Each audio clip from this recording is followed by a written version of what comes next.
साबुन उद्योग का उपजात क्या है? ग्लिसरॉल। ग्लिसरॉल साबुन का उद्योग का उत्पाद है। साबुन फैक्ट्री में एसिड को सोडियम या पोटासियम लवण होते हैं जो पोटाश या पोटासियम हाइड्रोक्साइड के साथ उबालकर बनाए जाते हैं। वसा और तेल जल अपघटक होता है। ग्लिसरॉल और कच्चे साबुन का उत्पाद है।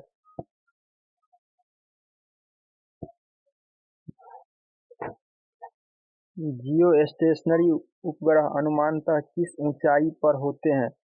ऑप्शन नंबर ई। संचार उपग्रह।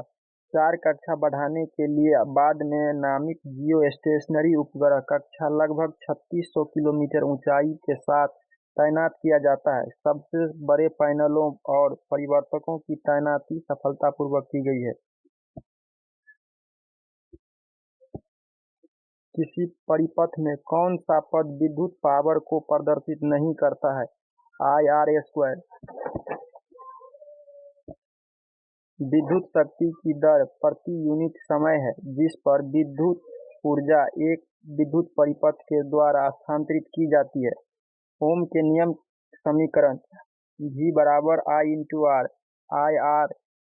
IR² एक परिपथ में विद्युत शक्ति का प्रतिनिधित्व नहीं करता है।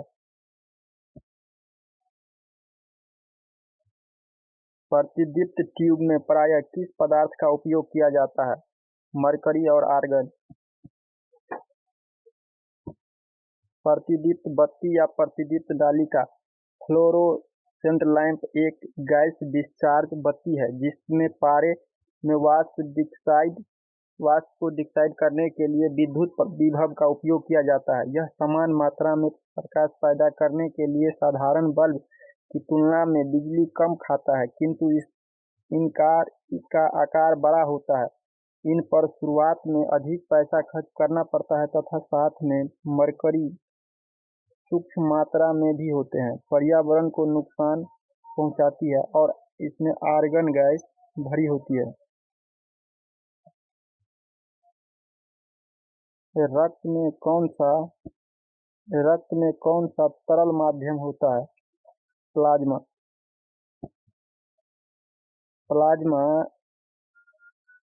प्लाज्मा रक्त का पीले रंग का एक तरल अपघटक है जिसमें पूर्ण रक्त कोशिकाओं के समान रूप से निलंबित रहती है।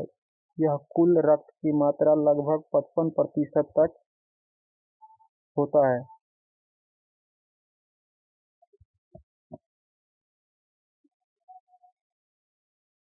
पाचन के बाद प्रोटीन किसमें परिवर्तित हो जाता है? Amino acid. जब आप खाना खाते हैं तो शरीर में पाचन तंत्र आहार प्रोटीन अलग अलग एमिनो एसिड में तोड़ देता है जिन्हें कोशिका द्वारा अवशोषित और उपयोग किया जाता है ताकि अन्य प्रोटीन, DNA, अन्य मॉलिक्यूल्स का निर्माण किया जा सके।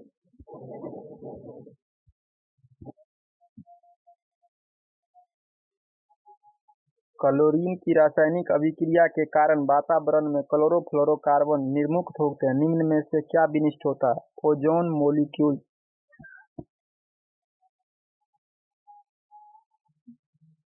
क्लोरोफ्लोरोकार्बन CFC अभियुक्त ज्वलनशील रसायन है जिसमें कार्बन और क्लोरीन या फ्लोरीन विषाणु होते हैं। क्लोरोफ्लोरोकार्बन ओजोन परत का क्षरण का मुख्य कारण है। ओजोन निःशोषण इसका योगदान देखते हुए CFC जैसे यौगिक का निर्माण मॉन्ट्रियल प्रोटोकॉल के तहत चरणबद्ध तरीके से बंद कर दिया गया। CFC में फ्रीऑन गैस भी कहते हैं। CFC द्वारा ओजोन परत को नुकसान होता है, इसलिए वर्तमान में इसकी जगह HFC हाइड्रोफ्लोरो का उपयोग किया जा रहा है।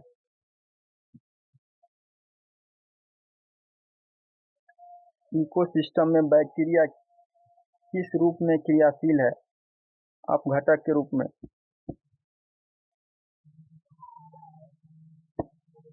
पारिस्थितिक तंत्र में कवक और बैक्टीरिया महत्वपूर्ण है क्योंकि ये कार्बनिक पदार्थों को विघटित करते हैं और मिट्टी बनाते हैं। वे मिट्टी से पोषक तत्वों का निर्माण करते भी हैं और जिम्मेदार भी है।